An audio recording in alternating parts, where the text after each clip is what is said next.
Hey guys! Magandang gabi. Welcome back po dito sa aking YouTube channel. Kamusta po kayo? Andito na naman nga po ako si Gandara, ang ka-legit tower cards ninyo na maghahatid ng latest update and fresh happenings about TVJ and legit tower cards. And for today's video, ang ating nga pong pag-uusapan ay patungkol po dito kay Buboy Villar na kung saan muntik ng buuin ang Itbulaga. So nasabi po niya ang ka-OG, tapos nagwala sa camera.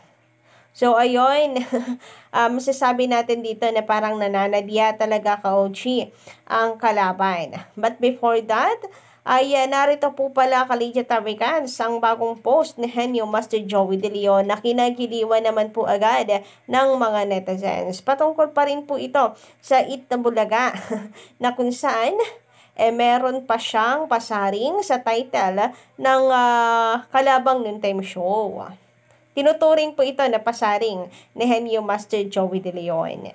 Kasi, ang tahanang pinakamasaya, TP. Pero ginawa ni Henyo Master na tanghali ang pinakamasarap. So, ito nga ka-OG ang latest post ni Henyo Master Joey De Leon. Nakakagiliw. Itbulaga na, tanghali ang pinakamasarap. So, napakasimple pero meron pong banat. TP, no? Tanghali ang pinakamasarap versus tahanang pinakamasaya ng Tape Inc. Parang mas masarap po itong talaga, tanghali ang masarap, pinakamasarap. Kaya naman, Henyo Master Penge. Charis. Anyway, kinagiliwan nga po yan ng mga netizen. Pero, alam nyo na, ang mga bitter. Grabe nga naman yun. At sinasabi na may diferensya daw talaga itong si Henyo Master Joey De Leon. Nagpalit na nga daw ng pangalan yung kabila, ino-okray pa. Ang may problema na daw talaga si Joey. Sa kagaya nito, napalitan na nga yung title. Diyos ko, siya na talaga ang may problema.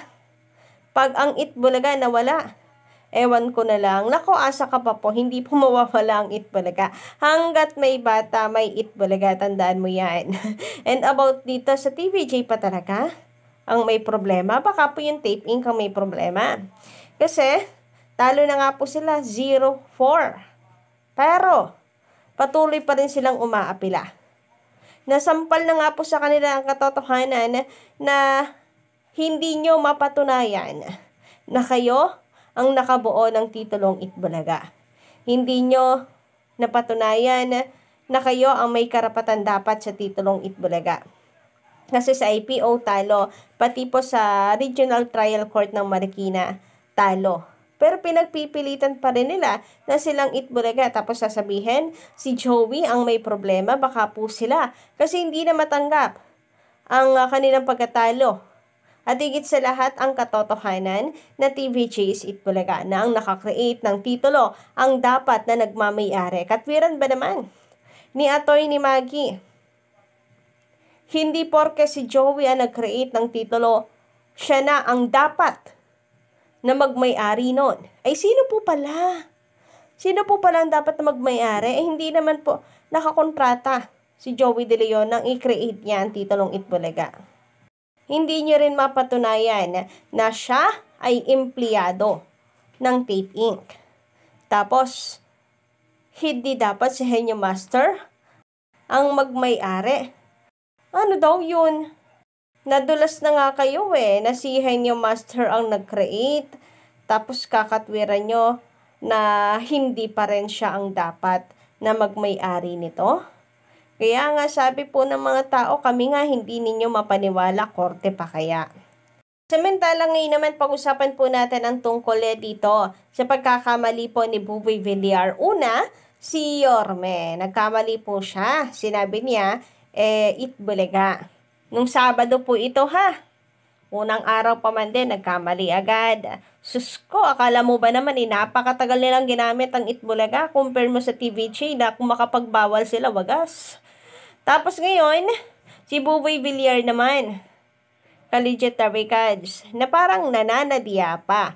Na parang ang dating po talaga nananadya sila. Panoorin niyo po itong video para maintindihan po ninyo ang sinasabi ng taong bayan na feeling nila nananadya ang mga host para sila po ay panoorin, sila po bigyang pansin. Kasi yung mga ganitong strategy, napaka-common na raw po eh. Yorme, ano bang kailangan natin gawin? Dahil magbabalik pa ang Yan ang gusto ko! Ang gusto ko! Magbabalik pa ang tahanan! Pinakamasaya! Tao lang! Pinakamasaya! Ano daw? Sabi ni Yorme, yan ang gusto ko? Ano gusto mo? Ang title ninyo, Itbulaga? Itbulaga yung ano eh. Sinabi nitong si Buboy, tapos sasabihin mo, yan ang gusto ko? Yan ang gusto mong title? Yun bang ibig mong sabihin? But anyway, yung pahabol niya dito ay tao lang daw. Tapos sabay tawa ng wagas at nangaasar. Tao lang. Alam niyo yun, parang nananadya na sasabihin na lang nila, tao lang, sorry, tao lang eh. Pero babanggitin pa rin nilang Itbulaga, tapos sasabihin, tao lang, sorry, ganyan. O diba, hindi po pinanganak kahapon ng mga tao. So mga ganitong strategy, alam na po yan. Inaasar nila ang TVJ. Kunwari nagkamali, pero ang totoo, gusto talaga nilang asarin ang TVJ. Tapos sasabihin na lamang ay tao lang. O, wag niyong ikatwiran na sanay kayo, ha? Kasi wala pa yan sa 44 years na ginagamit ng TVJ ang Itbulaga. Sila nga nagtitimpi eh. Nagtiis na wag isigaw ang Itbulaga. Kahit deep inside araw-araw, gustong-gusto nilang ituloy ang EAT. Sa araw-araw ba naman, 44 years sinisigaw nilang Itbulaga. Tapos biglang ganon ang mangyayari. Dinaig nyo pa ang 44 years. Ilang buwan lamang kayo, hindi pa nga naka-isang taon. Hindi agad mapigilan. Wag po kami, basang-basa na namin yan. At hindi lang po itong si Buboy, pati po itong isang host din nila, parang si Ara po ata ito. It talaga ang sinigaw nila parehas. Sabi naman ng iba pang mga netizen, ka-OGs, kasi mainit itong pinag-uusapan ngayon sa social media, baka nga daw may script pa yan na binabasa kasi parehas po silang dalawa. Imposible. Imposible kasi dalawa sila mismong nagsigaw ng it. Pagka ganitong closing, may binabasa daw po talaga eh. At saka ang bilis mag-reflect ha. Pag sabi ng it, sabay talikod, sabay tawa. Itong kay Yorme, baka maniwala pa ako na nadulas lang. Sabi niya Itbulaga, ay Itbulaga. Napaganon siya. Meaning talagang nadulas. Itong kay Buboy halatang nananadya, ka-OG. Baka nakalagay nga daw, sabi ng mga netizen, sa script yun. Ewan, ano pang strategy nitong Tape Inc. para mapag-usapan.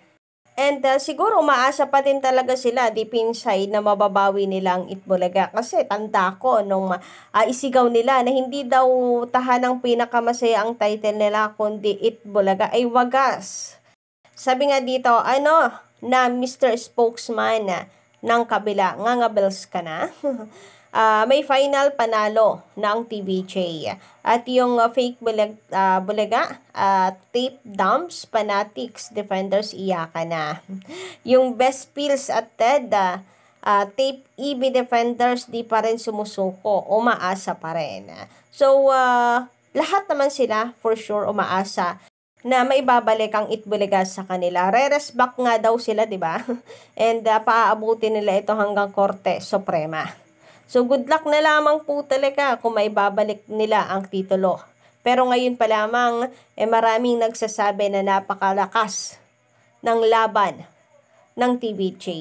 And mag-aaksaya lang sila ng oras, panahon, at pera. Kasi sa nakikita-kita daw po nila dito sa strategy ng attorney ng tape ay mukhang mahina daw po talaga ang laban nila. Kayo ba? Anong palagay ninyo, ka-OG? Pa-comment lamang po dyan sa ating comment section sa baba. Samantala, sabi naman dito ni Julian Mamenta, close tahanang pinakasayang. Hindi pala masaya. Pinakamasayang pala. Ipalit ang It's Showtime para dumami ulit ang manonood sa GMA. It's Showtime better than TPM. Sayang lang ang oras ng GMA. Actually, mas okay pa ang wawawin po kaysa John. To be honest, guys. Alam niyo, GMA Network, mas maigi pa po ang wawawin ipalit ninyo sa noontime ulit. mas hamak na mas tatangkilikin ito ng mga tao. Sabi naman ni JB Photography, hindi sila na-air sa GMA7 kahapon. Sa online lang sila naka-live. 1.3K lang nanonood. Nako, ay ang saklap naman. Saklap naman nun. 1.3K. Tapos sasabihin, trending at pinag-uusapan na tapos mataas, number 1 noon time show sila. Ay wow. Iba rin talaga ang fighting spirit. Wow na wow. Samantala, sabi naman ni Victor Alfonso Magandarang gabi. Ted, nayanig nga, parang intensity 8. Nagising pati ang mga natutulog sa ingay ng komento. Sabi pa dito, dapat bubble hanggang 2 linggo na lang sa tahan nang wag naiiyak. Kasi pinasara, sabi ni Jojo Furancia sa kanyang komento. So, bubble hanggang from the word bubble gang, 2 linggo na lang. Grabe nga naman yon.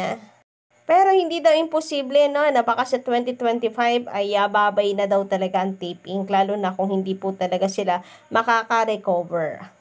So, yun lang po muna guys sa aking update para sa gabing ito. Don't forget to click the subscribe button and notification bell for more updates.